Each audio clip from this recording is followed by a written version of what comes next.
تو اب میں جلسے کی کارروائی کو آگے بڑھاتے ہوئے حضرت مولانا زین الدین صاحب قاسمی دامت برکاتہم سے ادباً گزارش کرتا ہوں وہ آئیں اور اپنا خطاب فرمائیں۔ جو حضرات پیچھے ابھی آ رہے ہیں درمیان میں کرسیوں کو خالی نہ چھوڑیں، آگے جو کرسیاں خالی ہیں اس پر بیٹھتے ہوئے پر کرتے رہیں تاکہ بعد میں آنے والے مجمع کو دقت نہ ہو۔ الحمدللہ وحدہ والصلاة والسلام علی من لا نبی بعد وعلی آلہ واصحابہ الکرام البررہ، اما بعد فاعوذ باللہ من الشیطان الرجیم، بسم اللہ الرحمن الرحیم، وَلَقَدْ يَسَّرْنَا الْقُرْآنَ لِلذِّكْرِ فَهَلْ مِن مُدَّكِرٍ۔ صدق اللہ العلی العظیم۔ میرے محترم بزرگوں اور دوستوں،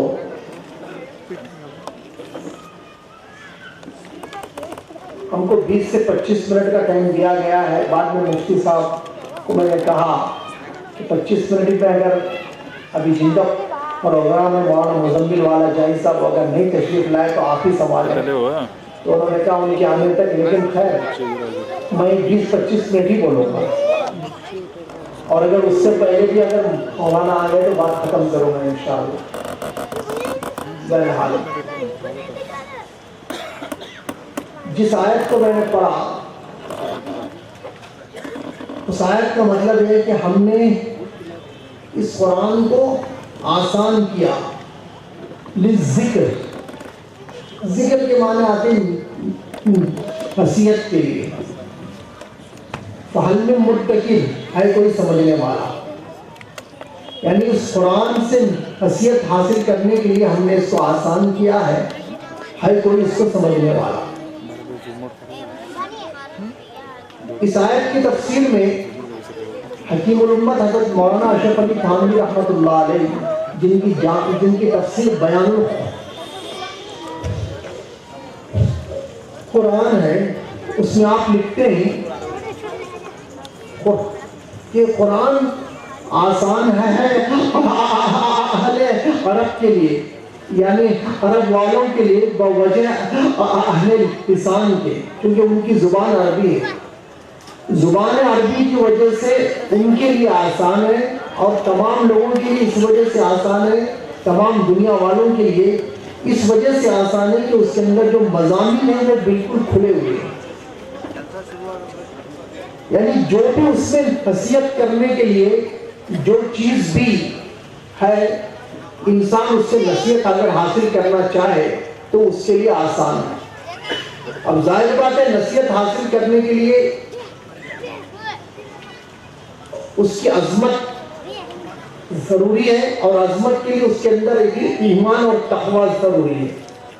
اسی لیے کلام پاک کی صفت ہدی للناس جہاں ہے وہاں پر یہ کہ ہدی للمتقین بھی ہے، کہ اس سے فائدہ اٹھانے والے اللہ سے ڈرنے والے ہیں۔ تو بہرحال اس آیت کی ایک تفسیر جو ہے یہ مشہور تفسیر ہے کہ تمام دنیا کے لیے قرآن اس لیے آسان ہے کہ اس کے مضامین سب کے سامنے کھلے ہوئے ہیں، اس میں جو باتیں ہیں وہ کھلی ہوئی ہیں،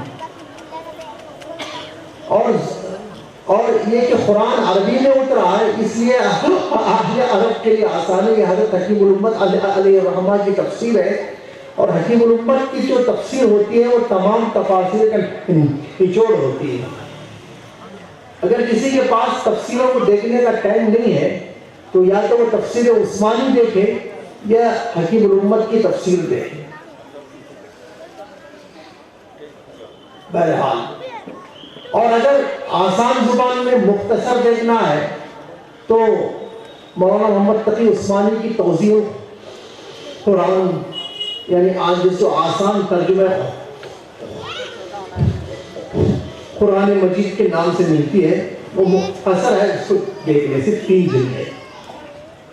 بہرحال خلاصہ کلام یہ ہے کہ یہ کلام پاک آسان ہے نصیحت کے لیے۔ اب اس کا حق ہم لوگ کتنا ادا کر رہے ہیں وہ ہم کو اپنا جائزہ لینا ہے۔ روز ایک رکوع معنی کے ساتھ پڑھنا ہے اور سمجھنا ہے کلام پاک۔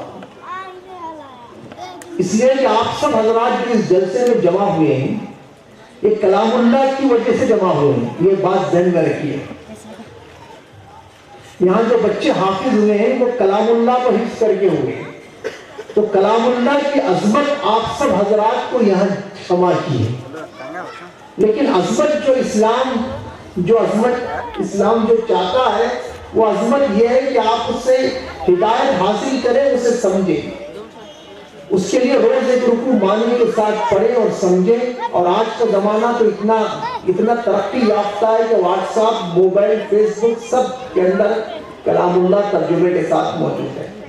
کس کا ترجمہ دیکھنا کس کا نہیں دیکھنا، وہ جس عالم کے اوپر آپ کو بھروسہ ہے اس سے آپ رجوع کر لیں، لیکن بہرحال کلام اللہ کی طرف آئے ضرور اور اس کو اپنی زندگی میں ڈھالنے کی کوشش کریں۔ اس لیے کہ یہ حدیث تو ہم سب کو معلوم ہے کہ جس کا بچہ حافظ ہوتا ہے اس کے ماں باپ کو تاج پہنایا جائے گا، اس کی روشنی آفتاب سے بھی زیادہ ہوگی۔ لیکن اسی حدیث میں کا آگے کا حصہ بہت کم لوگوں کو معلوم ہے۔ اس حدیث کے اندر آگے کا جملہ اللہ کے رسول نے جو فرمایا تو یہ ہے کہ کیا حال ہے اس شخص کا جو قرآن پر عمل کرے، یعنی قرآن پر جو آدمی عمل کرتا ہے اسے کیسا تاج پہنایا جائے گا، یہ کیسا ثواب دیا جائے گا، وہ اللہ ہی بہتر جانتا ہے۔ کچھ ثواب اللہ تعالیٰ بتاتا ہے، کچھ ثواب اللہ تعالیٰ نے نہیں بتایا۔ جس طریقے سے کہا وَالصِّيَامُ لِي وَأَنَا أَجْزِي بِهِ کہ روزہ میرے لیے، میں اس سے بدلہ دیتا ہوں اور ہر نیکی کا بدلہ 10 گنا ہے، لیکن روزے کا کتنا بدلہ ہے وہ میرے پاس ہے۔ لَئِن شَكَرْتُمْ لَأَزِيدَنَّكُمْ اگر تم شکر کرو گے تو میں زیادہ دوں گا، کتنا زیادہ دوں گا وہی بتلایا۔ اسی طریقے سے یہاں پر اللہ تعالیٰ نے کہا جو شخص اپنے بچے کو حافظ بناتا ہے اس کے والدین کو تاج پہنایا جائے گا جس کی روشنی آفتاب سے زیادہ ہوگی۔ لیکن کیا حال ہے اس شخص کا جو قرآن پر عمل کرے، اس کو کتنا بڑا ثواب دیا جائے گا، اس کو کیسا تاج پہنایا جائے گا، وہ اللہ ہی بہتر جانتا ہے۔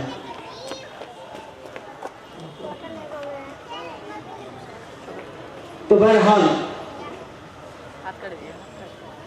ہاں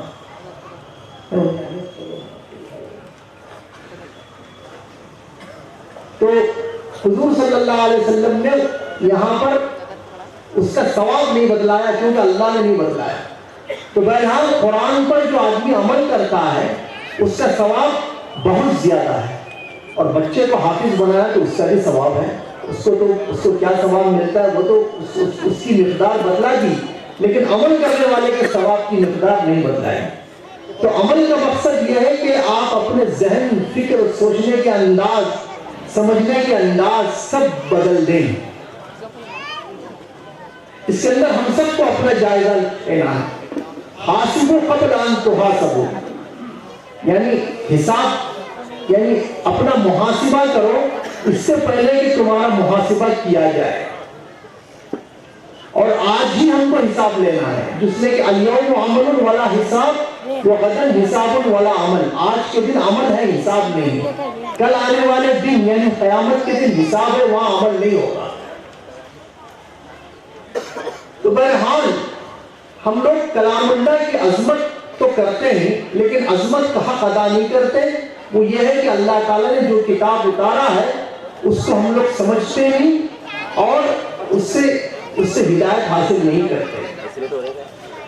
اور اس آیت کی دوسری تفسیر یہ بھی ہے، ہم نے قرآن کو آسان کیا یاد کرنے کے لیے۔ ذکر کے معنی یاد کرنا ہے، یاد سے مراد حفظ کرنا ہے۔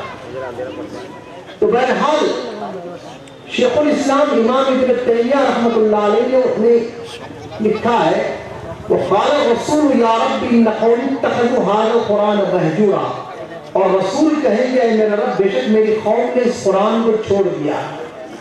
مہجورا کا لفظ تو علامہ ابن تیمیہ رحمۃ اللہ علیہ فرماتے ہیں کہ الفاظ کا نہ سیکھنا بھی کلام اللہ کو چھوڑنا ہے۔ اس کی مثال ہمارے مولانا زکریا والا جائی صاحب جو مولانا مزمل والا جائی صاحب کے والد تھے، وہ اکثر دیا کرتے ہیں کہ بعض لوگ اللہم مغفر لی کے بجائے اللہم مغفرلی پڑھتے ہیں. اس کی وجہ یہ ہے کہ وہ ان کو چونکہ وہ عربی سیکھتے ہیں اور وہ کنڑ زبان کو عربی میں مطلب یہ کہ اللہ مغفرلی کو کنڑ زبان میں لکھ لیتے ہیں اور کنڑ زبان میں لکھ لے کر اس کو پڑھتے ہیں تو ان کی زبان سے اللہ مغفرلی ہوتا ہے یا مغفرلی ہوتا ہے. مغفرلی کا مطلب ہوتا ہے اے اللہ مجھے کافر بنا دے. تو اتنا فرق ہو جاتا ہے الفاظ کے نہ سیکھنے. تو قرآن کے الفاظ بھی سیکھنا ہے اور اس کے معنی کو بھی سمجھنا ہے. الفاظ نہ سیکھنا بھی قرآن کو چھوڑنا ہے, معنی کو نہ سیکھنا بھی قرآن کو چھوڑنا ہے, معنی کو نہ سمجھنا بھی قرآن کو چھوڑنا ہے اور عمل نہ کرنا بھی قرآن کو چھوڑنا ہے.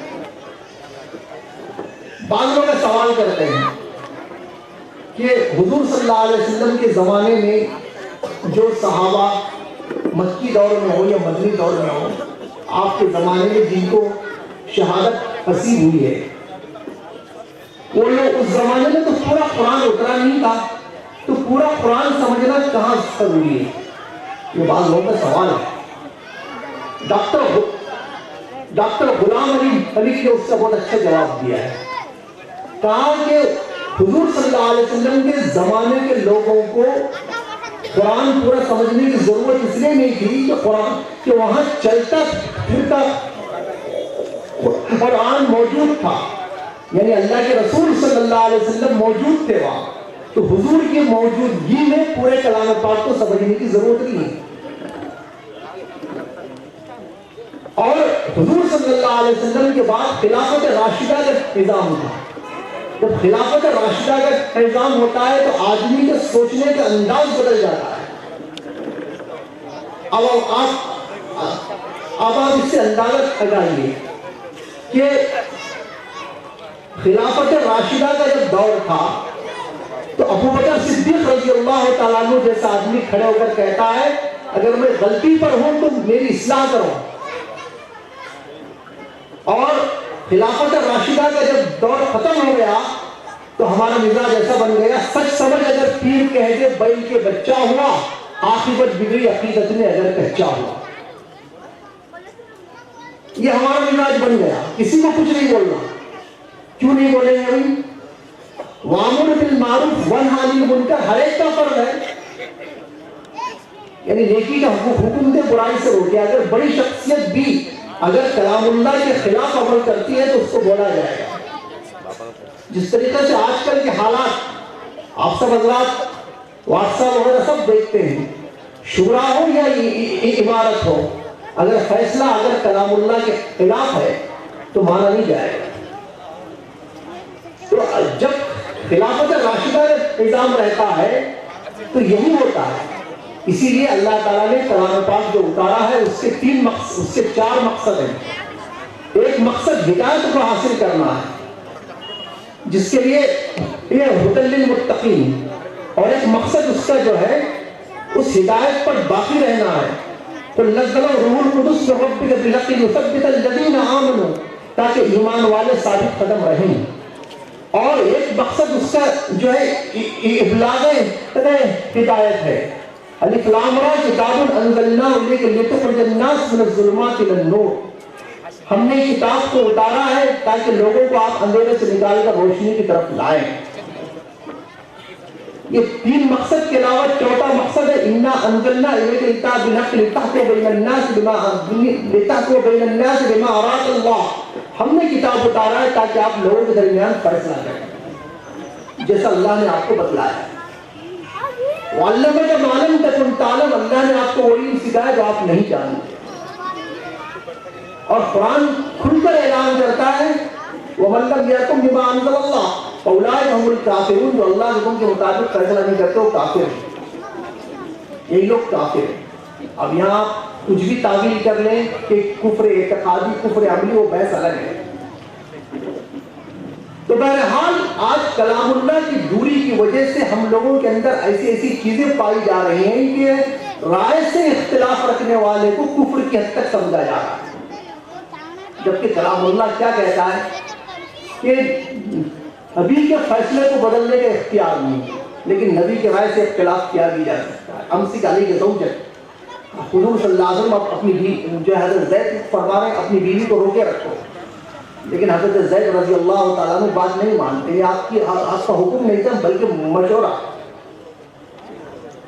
تو یہ ساری چیزیں ہم سب یہ سب جو آج حالات پیدا ہو رہے ہیں ہندوستان کے ہو، چاہے ملکی ہو یا غیر ملکی ہو یا پوری دنیا کے ہو یا سعودی کے حالات ہو، یہ سب وجوہات کلام اللہ سے دوری ہے، اور اس کے پیچھے مستقل دشمن اسلام کی سازش ہے، اور انہی لوگوں نے ایسی باتیں پھیلائی ہیں آپ کے سامنے۔ کیونکہ اگر کلام اللہ کو خط پڑھو بولے تو کوئی آدمی مانتا نہیں، اگر کسی مسلمان کو آپ روکیں گے کلام اللہ مت پڑھو تو ضد میں پڑھے گا، اور یہودی ایسے بیوقوف نہیں،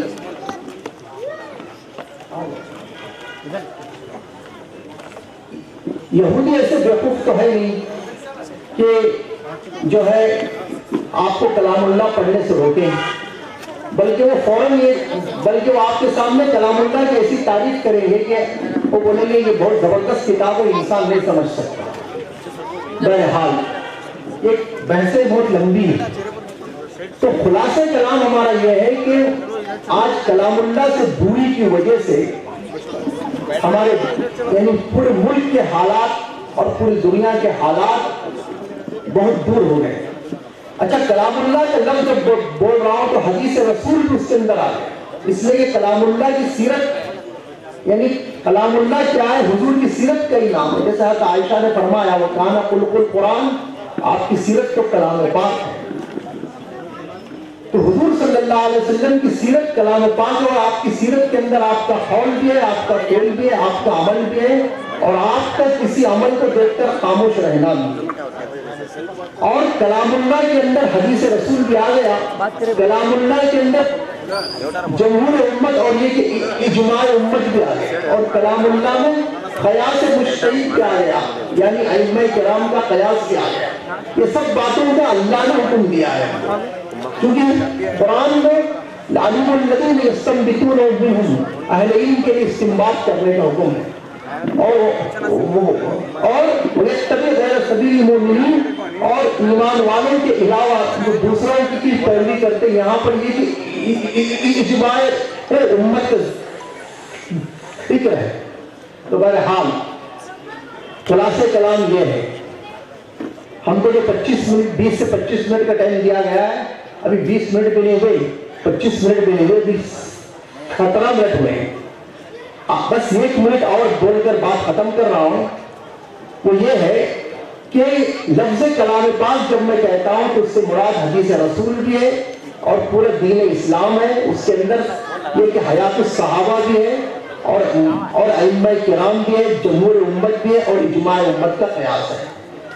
تو کلام اللہ کو سمجھنا ہے، پڑھنا ہے، اور علماء سے رجوع کرنا ہے۔ علماء سے رجوع کرے بغیر آپ کلام اللہ کو سمجھیں گے تو جس کو حضرت تھانوی رحمۃ اللہ نے لکھا ہے وَاعْبُدْ رَبَّكَ حَتَّىٰ يَأْتِيَكَ الْيَقِينُ، یہ آیت پڑھ کر ایک آدمی بولا کہ یہاں اللہ تعالیٰ کہہ رہا ہے کہ اپنے رب کی عبادت کرو یہاں تک کہ تم کو اللہ کا یقین ہو جائے، بس مجھے یقین ہو گیا اب میں آگے نماز نہیں پڑھوں گا۔